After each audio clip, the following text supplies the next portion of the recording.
I think the solution right now that Facebook especially selling, if not other vendors, is the MMM system. So Facebook has their own called Robin. Yep. I talked to Michael about this, and Yep. he was like, "Oh, look, it really depends on how you install these things. Even if they are open source and independent, a lot relies on how you configure and train these things. Like you mentioned before, that loop of testing and optimizing the model itself over time." Yep.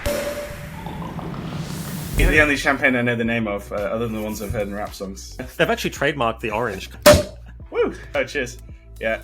Have you seen that right now as a good solution, an antidote to this issue that a lot of Facebook ad people are dealing with, or not? Most of my experience with marketing mix modeling was the very low end, right? So I would say Mike Recast is very high end, probably one of the top 100 people in the world at this at the minute.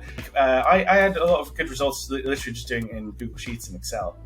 Because I was working with smaller brands as well, so it's linear regression at the very low end. And most people, I think, still do it in Excel. It's really just kind of looking for. I was doing it in Excel just yesterday. Sorry. Yeah. There you go. Yeah. So I don't think there's any shame in that, right? I think it's a good place to start to really understand how it's working. And sometimes you get really good results. I had one client that they were just spending on. It was a small e-commerce store. They didn't really have much of a brand.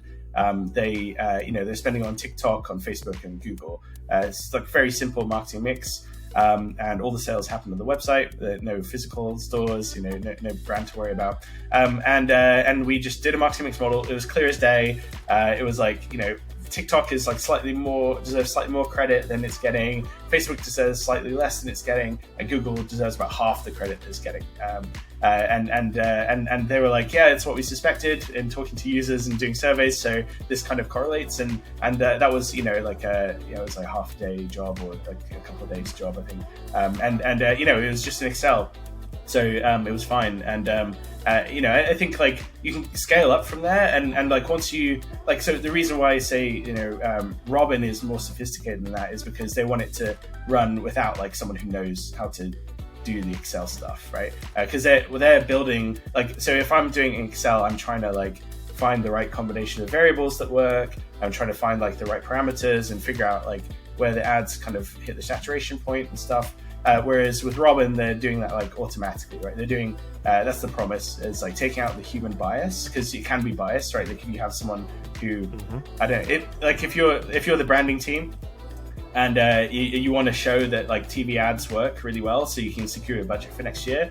You could, right, in theory, go and hire a marketing mix modeling company that you know and it's your mate, and then they can tell you, oh, surprise, the brand TV is driving tons and tons of sales, because you can kind of p-hack it, right? Just any kind of statistical model, you're only as good as the modeler, right? Robin is, I think, a really good step in the right direction. It's much more sophisticated than the Excel method, and you're building 10,000 models automatically, and then kind of selecting the best ones.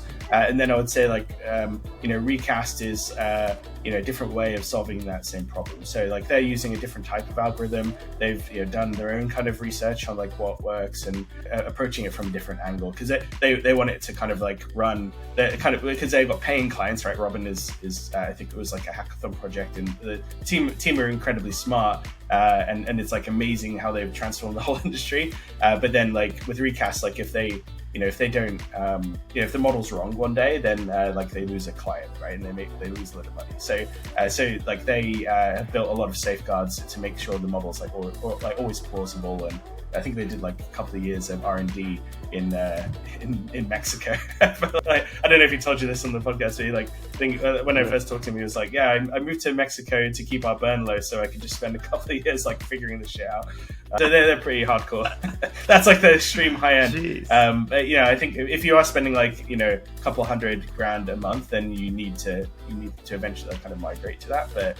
But I think if it's your first model and you're not spending a lot, then you can do well with Excel.